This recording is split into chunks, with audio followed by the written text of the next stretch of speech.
It was good to finally get that monkey off our back. That's our third close game, all the way in the second half. 5 minutes left to go. Who's going to win the game, we don't know. And to see the team rally together and not only have all three units play well in the last 5 minutes, special teams, offense, and defense, and everyone contribute to an ACC Atlantic win. It was exciting. The kids are excited, and we're happy that we were able to do our part and make sure everybody had a happy homecoming. Questions? Dino, for what seems like I think the third straight game, offense kind of started slow in the first half again. You know, only 3 points for nearly the entire first half, and then it came alive in the second. Have you kind of found the reason to why, and what changed in the second half? You know, no, I don't. We really changed up practice. We tried to do some different things. We tried to lead with the pass, not with the run, maybe to see if we could loosen it up, and it still took us a little time to get going. But once we got going, we were a sight to see. Coach, after the two close losses the last couple weeks, you know, what does it do for this team, confidence-wise, excitement-wise, to come out here and actually come out on top in the close game today? You know, to be an opportunity, there's 6 games. The 6 games have been played. We're 3-3. We're not winners, but we're not losers. We've got 5 more games to play. And with those, 6 more games to play, and with that an opportunity to some kind of way to win more than half of them. And if we can do that, we'll be a bowl team, and we haven't been a bowl team in a long time. We've got 1 win. We've got 1 loss in the ACC Atlantic, which is the toughest conference in football. And we're excited about going on and playing the rest of those teams and see how we fare.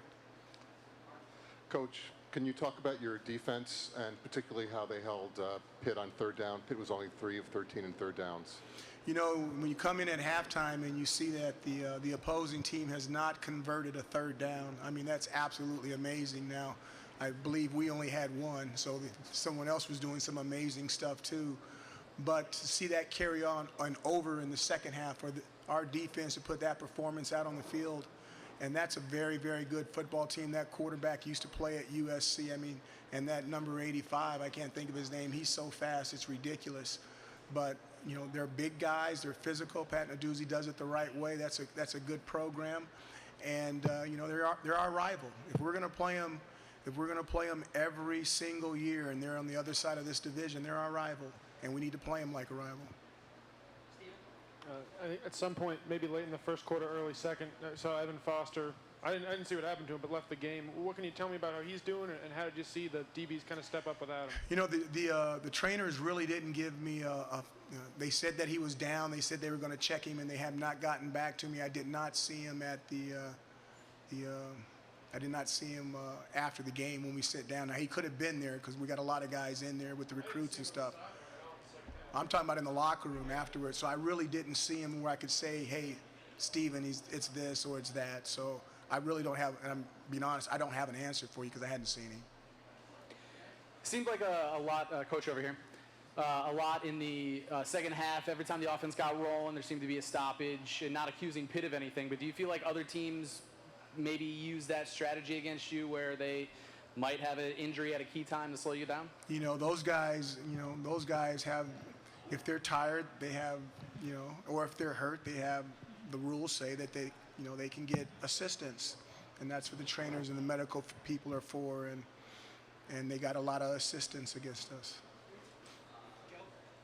9 catches, 99 yards for Ravian Pierce, most of it coming in the second half. Just wondering if that was kind of a designed effort at halftime to get that going, or if it was just kind of what they gave you, or, yeah.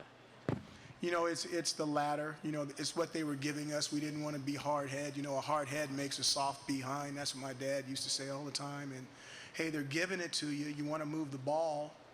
The guy can catch. He's a good player. You know, throw it to him. But I really thought that there was some individual effort after some of those plays. I think he made a one-hand catch. He made some tough runs afterwards. You know, unfortunate that he didn't catch the shovel on the 4th down play that could have iced the game. But as the young people say, I'm not mad at him.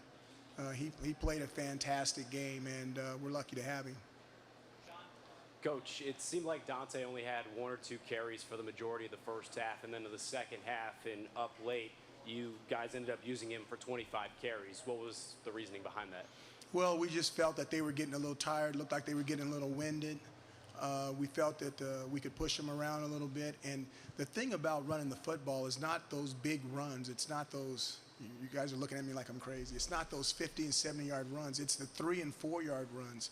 When you get a guy that's, every time you hand the ball, he's going to get you 3, even though there's not a hole there. Or if he can get you 4, even though there's not a hole there, you can turn around and keep handing the ball to that guy. And I thought that Dante did a fabulous job tonight of doing exactly that. When there wasn't a lot there, he still found a way to get us something.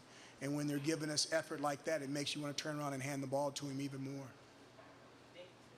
A little bit ago, you mentioned that Pitt is a rival for you guys. I'm wondering if you made that known to your guys this week, and even though this was a couple of 2 and 3 teams, that this game carried some significant stakes. Pitt's a rival.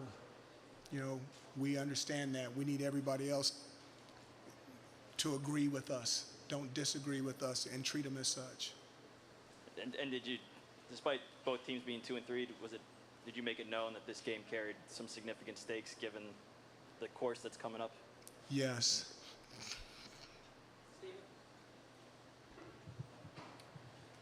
So sometimes for us watching the game, it's hard to tell how much a matchup factors into play, right? Like your front seven was really good today, but Pitt's offensive line, maybe compared to NC State's offensive line, you got that. And you look at the running game, had some success today. How much of that's Pitt? So is there anything you can kind of take from this game that you saw as improvement aside from the matchup? As you saw a unit getting better that gives you hope is going to really carry on throughout the year?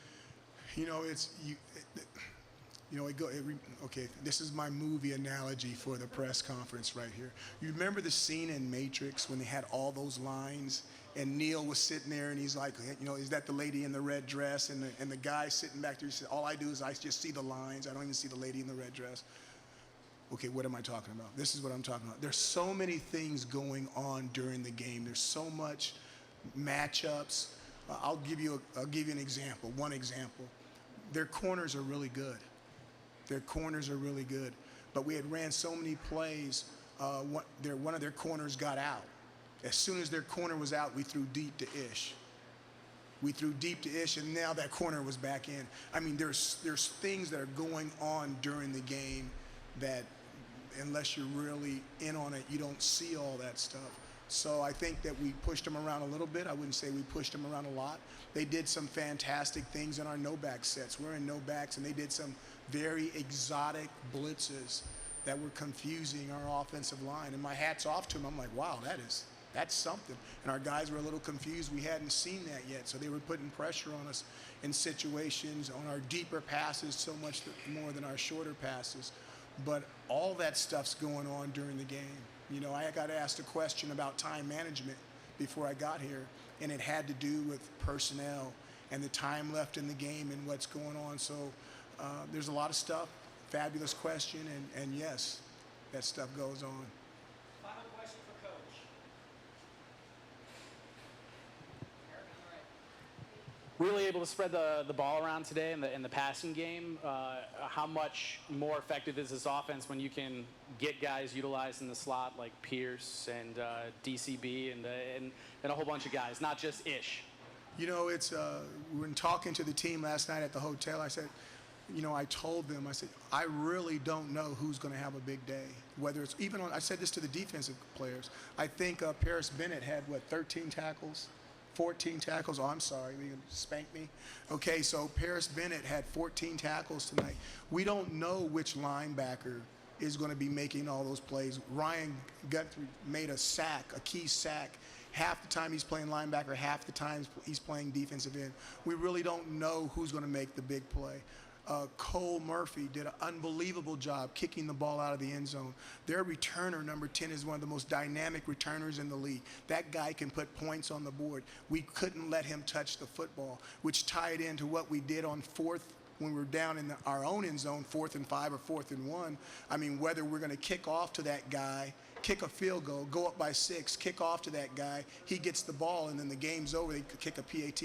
He had that type of capabilities, which tied into whether we should go for it or not and try to end the game on offense. All that stuff's important. Now, when you go to the offensive side of the ball, we don't know who's going to be open. A lot of that stuff is tied to what the defense is doing, and some of it's matchups. If we can just flat beat a guy, we'll line up and beat a guy. That's old-fashioned football. But coaches find ways to double guys and bracket guys and take people away. And if they're doing a fantastic job at it, then someone else has to make a play. And it was really cool to see other guys offensively and defensively just do their job, do their job, do their job. And here it is, game 6, and we're 3-3. And now somebody else makes a play. Somebody else that's normally not up here is speaking in front of a microphone because of the things they did. So I'm really proud of the football team. All 3 phases were fantastic today. We've played 6, excuse me for popping that P. We played 6 and we're 3-3, and we're excited for the last half of the season. We're ready to go. Thank you.